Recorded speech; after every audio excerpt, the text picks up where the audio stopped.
Estão ouvindo a Rádio Tupi do Rio de Janeiro, BRG3, simultaneamente com a ZYC8, ondas curtas da Rádio Tamoio do Brasil.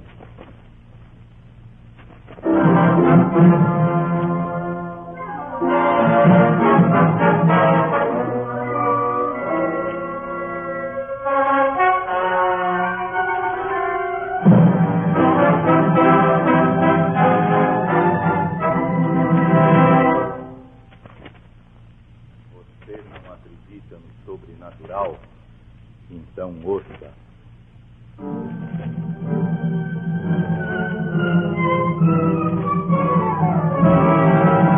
Incrível!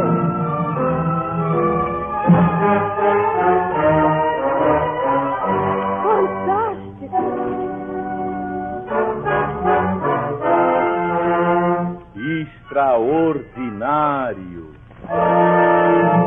Um novo programa de Almirante, redação e efeitos sonoros de César de Barros Barreto, um presente de Guaraína, música e direção de orquestra de Morfeu e Carioca, com Almirante, artistas do rádio teatro, efeitos sonoros especiais e grande orquestra.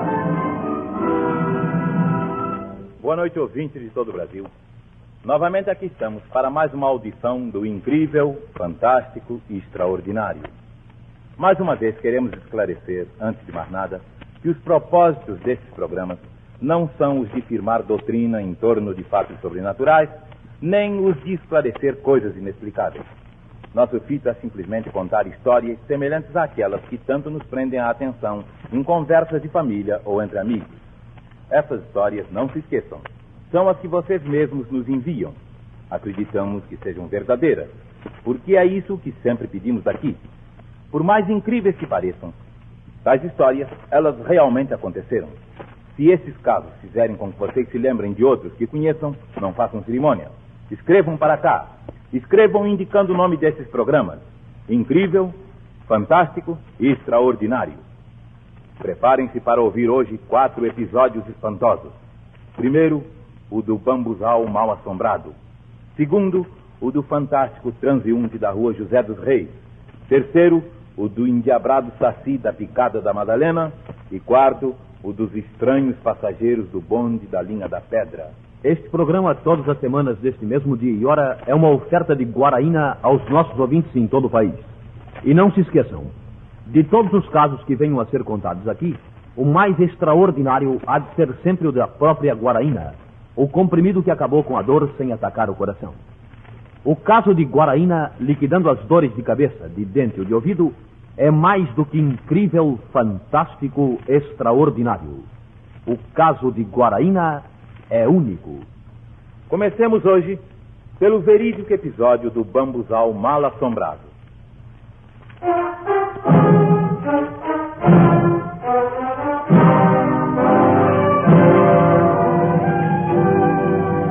Aproveitando a sombra do bambuzal, eles passaram o defunto para o caixão, deixando jogada para um canto a padiola.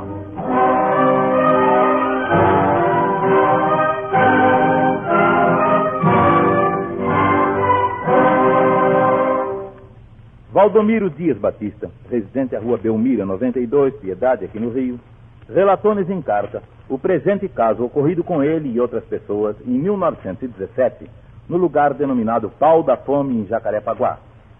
Naquele tempo, conta-nos o seu Valdomiro, os enterros ali eram todos feitos à mão, sobretudo o de pessoas pobres. Quando falecia alguém que residisse lá no alto dos morros, o cadáver era carregado numa padiola e conduzido até o terreno plano, onde o corpo só então era posto no caixão e levado para o cemitério.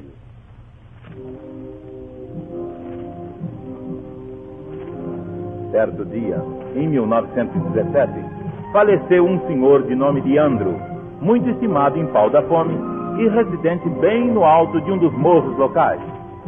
Várias pessoas, e entre elas o ouvinte que nos conta o episódio, logo se dispuseram a fazer o enterro. Depois de chegados lá em cima, na casa do morto, foi ficando tarde e o caixão não chegava. Não se esqueçam de que o caixão deveria descer o morro vazio, pois o defunto só passaria para dentro dele quando os que o conduzissem na padiola chegassem lá embaixo, em terreno plano. como a tarde já fosse caindo, e para não encontrarem o cemitério fechado, Valdomiro e seus companheiros resolveram não esperar mais o caixão e, colocando o morto numa padiola improvisada, começaram a descer o morro. Já meio escuro, chegaram à estrada plana, num ponto onde havia um grande bambuzal que, pelas redondezas, tinha fama de mal assombrado. Felizmente, junto ao bambuzal, encontraram o portador com o caixão mortuário. Passaram então o corpo para ele, deixando jogada para um canto dos bambus aquela padiola. Quando chegaram ao cemitério do Pichincha, já o encontraram fechado, e só a muito custo conseguiram que o administrador consentisse que o Leandro fosse enterrado já à noitinha. Após o enterramento, depois de tão longa caminhada e de tantas complicações, os caridosos amigos do Leandro estavam cansadíssimos de corpo e de alma. Talvez por isso, logo ao saírem do cemitério, um deles lembrou: vamos até ali ao boteco tomar um trago, para ver se a gente se reanima? Tá aí, boa ideia. Vamos lá. A ideia foi muito bem recebida por todos. Aliás, como lembra o seu Valdomiro em sua carta, é costume do pessoal da roça regressar dos enterros bebendo aqui, ali e acolá. E foi o que eles também fizeram. Um primeiro trago naquele boteco junto ao cemitério, outro trago mais adiante e muitos outros pelo caminho em muitos botecos que foram encontrando.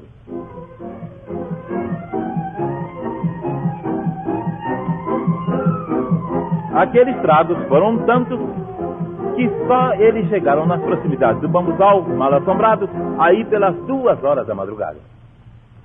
Já bem perto da mata de bambus, pararam subitamente, influenciados todos pela mesma impressão, enquanto um deles dizia para o restante do grupo: escutem aqui, hein? Eu sei que nós enterramos o Leandro, mas não sei porquê.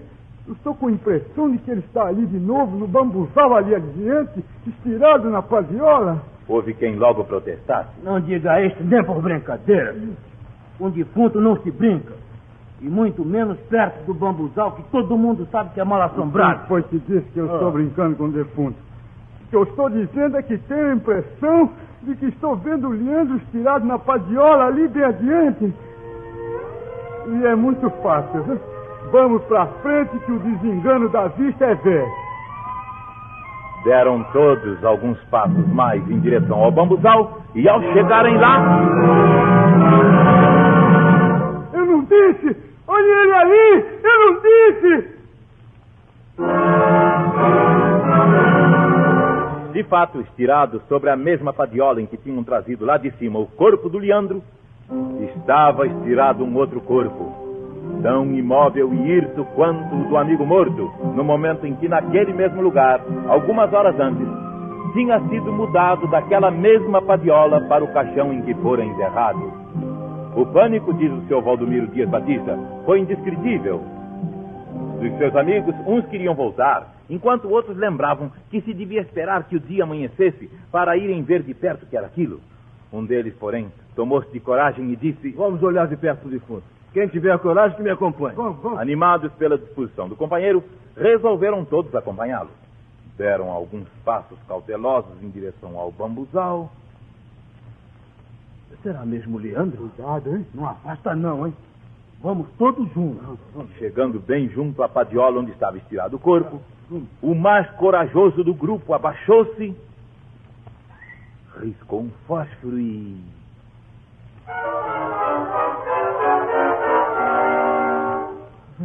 Ora, essa... é o Vêncio.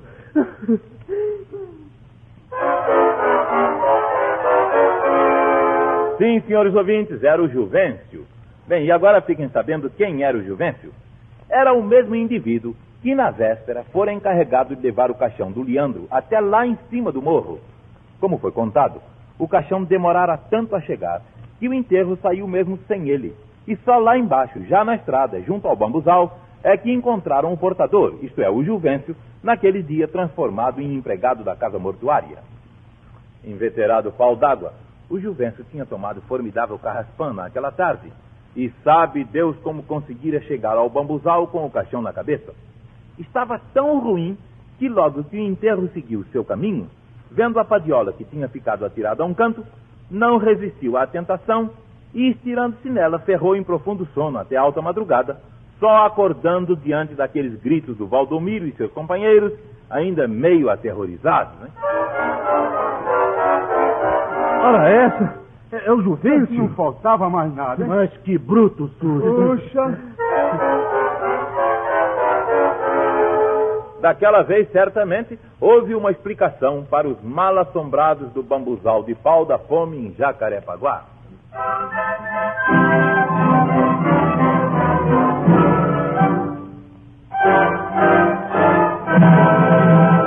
Neste mundo há explicação para muitas coisas.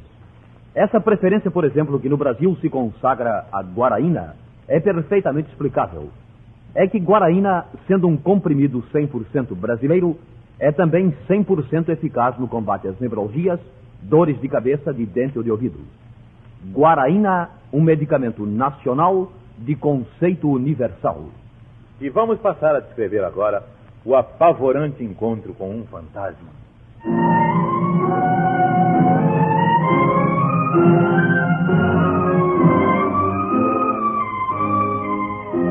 Naquela rua deserta, aquele vulto estranho chamou minha atenção.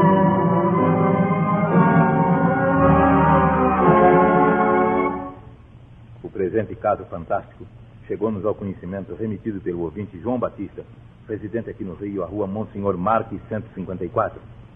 O fato, que ele afirma ser verídico, passou-se com o seu avô já há muitos anos, isto. O avô de João Batista costumava trabalhar na cidade até altas horas da noite. Numa dessas noites, ao regressar ele de prolongado serão para sua residência em Inhaúma, ao chegar na rua José dos Reis, começou a se lembrar de que todo mundo afirmava que naquela rua, depois das 10 horas da noite, eram vistas coisas assombrosas. Como daquela vez já passava mesmo das 10 horas, o velho começou a achar que a rua estava escura demais, chegando mesmo a sentir certo receio.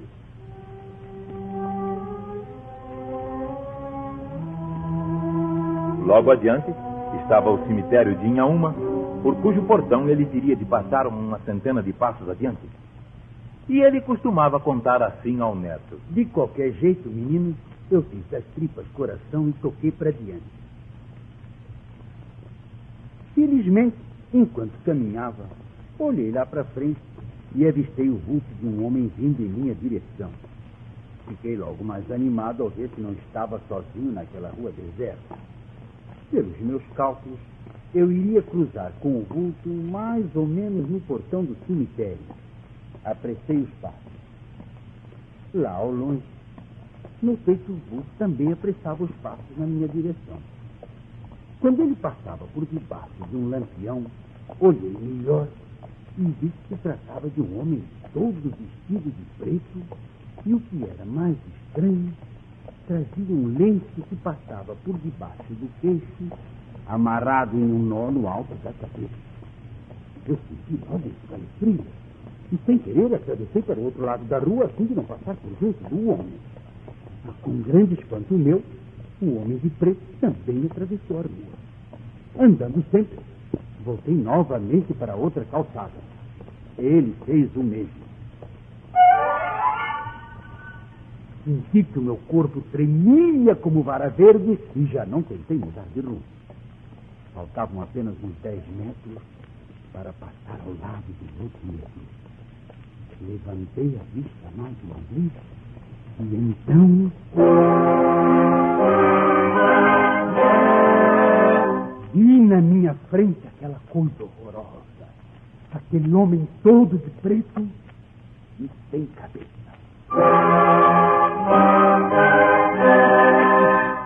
Sim, ele não tinha cabeça. Aquele lenço que eu vira de longe, passando-lhe por debaixo do queixo, ali estava, mas não amarrava queixo nem cabeça alguma. Era um círculo de pano branco, descansando bem no meio dos ombros, onde devia estar o pescoço, que não existia.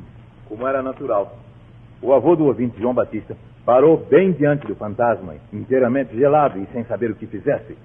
Num esforço sobre-humano, tentou dizer alguma coisa e acabou dizendo apenas aquilo. Boa noite. Disse aquele boa noite apavorado e ficou esperando uma resposta da terrível aparição plantada em sua frente. E a resposta não vinha. e o fantasma não se afastava. Ele então repetiu, mais apavorado ainda, e desta vez apelando para o sobrenatural. Em nome de Deus, boa noite. E desta vez a resposta veio naquele apavorante gemido saído do peito do homem sem cabeça, que logo se pôs a andar apressado. Andando, desaparecendo logo adiante na curva da esquina, como se tivesse entrado pelo muro do cemitério adentro. Diz o João Batista que seu avô terminava o relato de sua apavorante história com as seguintes palavras. Depois de tudo aquilo, meu filho, só havia mesmo uma solução. Saí em louca disparada pela rua e nunca mais passei pelo cemitério depois das 10 horas da noite.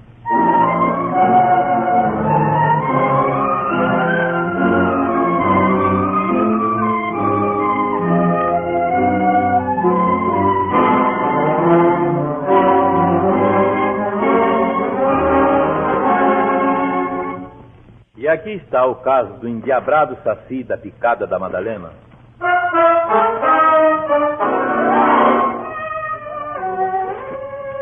Moço, se você quiser chegar em paz em São Fidélis, não passe pela picada da Madalena, que lá o diabo anda solto toda a noite. O conselho que acabaram de ouvir era dado pelo preto velho Inácio, há alguns anos atrás, a todos aqueles que no meio da estrada entre São Fidélis e Santo Antônio de Pádua lhe perguntavam qual era o caminho mais curto entre aquelas duas cidades fluminenses.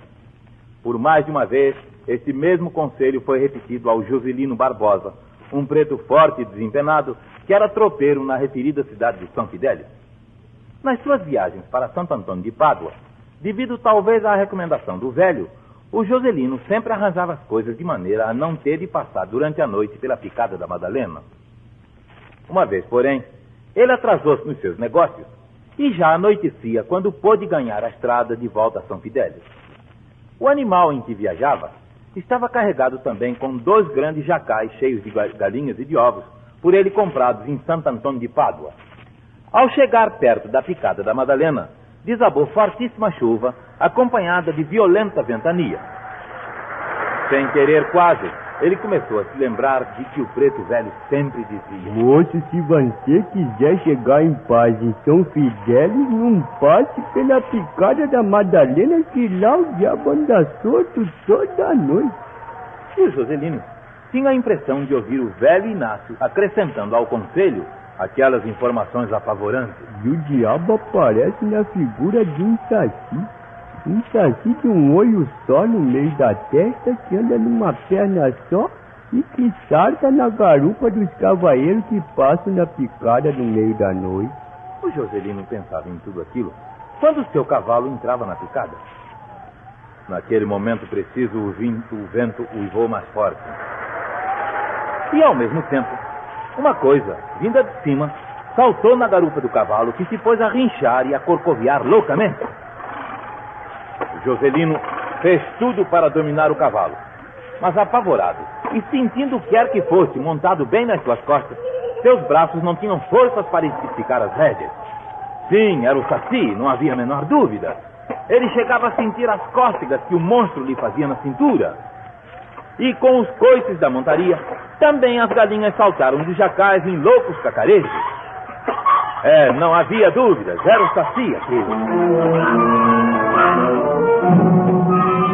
O Joselino ainda sentiu quando foi atirado longe, por cima da cabeça do cavalo, e teve a impressão nítida de que ia desmaiar.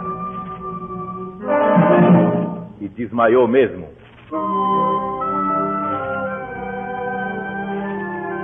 Desmaiou para só despertar quando o dia amanhecia. Olhou para os lados e a primeira coisa que viu foram todas as suas galinhas espalhadas pela redondeza. Aquele galo que cantava, trepado no ramo de uma árvore, ele também conheceu logo. Era um dos 4 que comprara nas vésperas em Santo Antônio de Pádua. Mas o que teria acontecido então? Ele não se lembrava de nada. Tentou levantar-se do chão duro, o que só conseguiu com muita dificuldade, pois o seu corpo estava todo doído. Apalpou as pernas, os braços. E o que seria aquilo? Sangue? Não, eram as claras e as gemas dos ovos que ele espatifara na queda do cavalo. E o cavalo? Onde tinha se metido o animal? Ah, sim, lá estava ele, lá um pouco adiante, pastando calmamente no meio da picada. Mas o que era aquilo? Um corpo estranho estava escanchado na garupa do animal. Foi até lá perto e, ao ver aquele enorme ramo seco enganchado no rabicho da montaria, logo se lembrou de tudo que lhe havia acontecido. Aquele ramo seco, com a ventania da véspera, caíra de uma árvore na garupa do animal. Aquilo tinha sido para ele o pavoroso saci da picada da Madalena. O tropeiro Juscelino Barbosa nunca mais se esqueceu da sua incrível aventura. Anos depois, convocado pelo exército e vindo servir no antigo 3º Regimento da Praia Vermelha, foi ali que repetiu a sua história ao soldado do número 2530 da 4ª Companhia do 2º Batalhão, que outro não é senão o ouvinte Antônio José de Barros, hoje residente à Rua Capitão Félix 73 em São Cristóvão, o qual, em sua carta, diz que a narrativa do Joselino era tão impressionante que ele nunca mais se esqueceu daquelas palavras do preto velho Inácio. Moço, se você quiser chegar em paz em São Fidel, não passa pela picada da Madalena, que dá o diabo anda solto toda noite. Depois de ouvirem as palavras do preto velho Inácio, ouçam agora o que diz a voz da experiência. Se uma dor de cabeça o persegue a morfina, meu amigo, não se esqueça. Tome logo Guaraína. De fato, em todo o Brasil, Guaraína vem sendo o plano de seguro perfeito contra dores de dente, de ouvido e de cabeça. E depois, isto é principalíssimo. Guaraína corta a dor e não ataca o coração.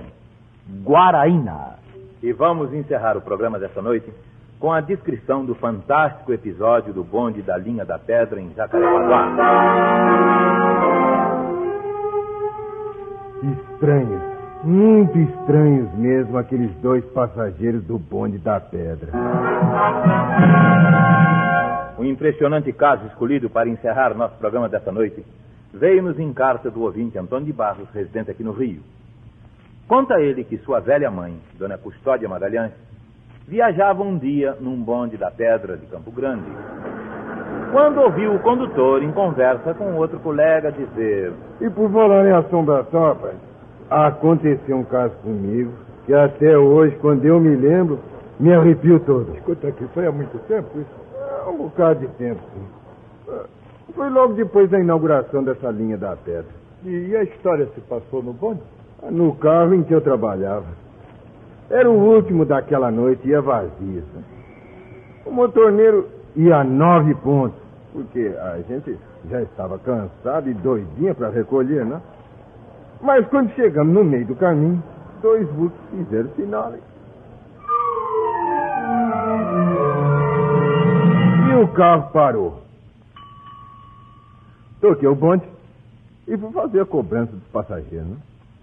Mas quando cheguei perto deles, uma surpresa me esperava. Imagine que os 2 estavam vestidos como gente do tempo antigo. Olhei bem para eles. Era um moço e um velho. Fiquei pensando por que teriam se vestido daquela maneira. É claro, se não era carnaval nem nada. Pois é. Mas eu não disse nada não, tá? Fiz a cobrança. Faz favor. Tome. Obrigado. Mas, cavaleiro, E é, rapaz? essa moeda... E tem esta moeda? É falsa? Não, senhor, mas é que... Então, se não é falsa, por que não me dá logo o troco? Porque eu não posso trocar nem receber essa moeda, não? Como? Ouviu, meu filho? O que, papai? Ele diz que não pode trocar nem receber a moeda. Por que, se a prata é boa? Bom, eu sei que é boa a prata, mas a moeda antiga já não tem mais valor. Como? Só serve para antiquários ou colecionadores. É uma moeda do Império. Em que tempo estamos, ora é? A brincadeira é boa, meu senhor, mas já estamos chegando ao fim da linha e, por favor, vá, pague a passagem. Bem, já que o senhor não quis a prata, meu filho aqui me dará trocado. Isto mesmo, meu pai. Eu tenho miúdo aqui. É, senhor. Ai. Tome, condutor. Mas isso? Isso é cobre. Isso são vinténs. Meu senhor, a brincadeira já está passando os limites. Faz o favor de pagar. Também não aceita vinténs, hein? Mas então, meu amigo, se quiser o seu dinheiro, vai cobrá-lo ao bicho. É isso mesmo. Mas não faltava mais nada. Pois se não me querem pagar, descerão aqui mesmo, seus engraçadinhos. Ô, Manel! Para o bonde! O que é que há? Há 2 cavalheiros aqui querendo atrapalhar o serviço. Ah, é? Deixa comigo. Onde é que eles estão? E o condutor apontou para o motorneiro Manuel os 2 estranhos passageiros vestidos à moda antiga, inteiramente de preto, tendo nas mãos aquelas velhas moedas. E quando Manuel os citou... Papai! Meu irmão! Sim, ouvintes, Manuel reconhecera nos estranhos passageiros seu pai e seu irmão mais velho, mortos num desastre de trem há mais de 20 anos atrás. Aos gritos do motorneiro, os 2 homens desapareceram como por encanto. E o Manuel, quase sem poder falar, todo trêmulo, ainda explicou ao condutor. Eram eles, sim. Papai e meu irmão. Lá em casa eu tenho um retrato deles, tirado quando eram moços, nos últimos dias do Império. Aquelas mesmas roupas, aqueles mesmos tipos.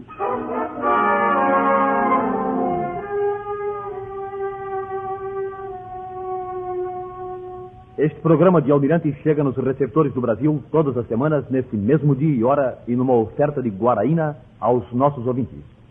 E não se esqueçam, de todos os casos que aqui lhes são contados, o mais extraordinário há de ser sempre o da própria Guaraína, o comprimido que fez desaparecer para sempre o fantasma da dor. Guaraína, cortando a dor sem atacar o coração, tornou-se um medicamento nacional de conceito universal. E vamos parar por aqui, ouvintes. Quando vocês escreverem para cá, não se esqueçam de citar o título desse programa. Incrível, fantástico, extraordinário. Tomaram parte na audição de hoje a orquestra, sob a direção de Morfeu e Carioca, o locutor Oswaldo Luiz, os radiatores e atrizes na ordem de entrada, Adelino Rodrigues, Hélio de Soveral, Orlando Drummond, Restier Júnior, César de Barros Barreto, Germano, Hamilton Ferreira, Carlos Machado e Paulo Porto. Contra-regras de Orlando Drummond, publicidade de Barros Barreto, controle de som de Joaquim Pereira Gomes. Na próxima terça-feira, novamente às 21h30, e novamente sob o patrocínio de Guaraína, aqui estaremos com o incrível, fantástico, extraordinário. E por hoje é só. Obrigado pela atenção e boa noite, ouvintes de todo o Brasil.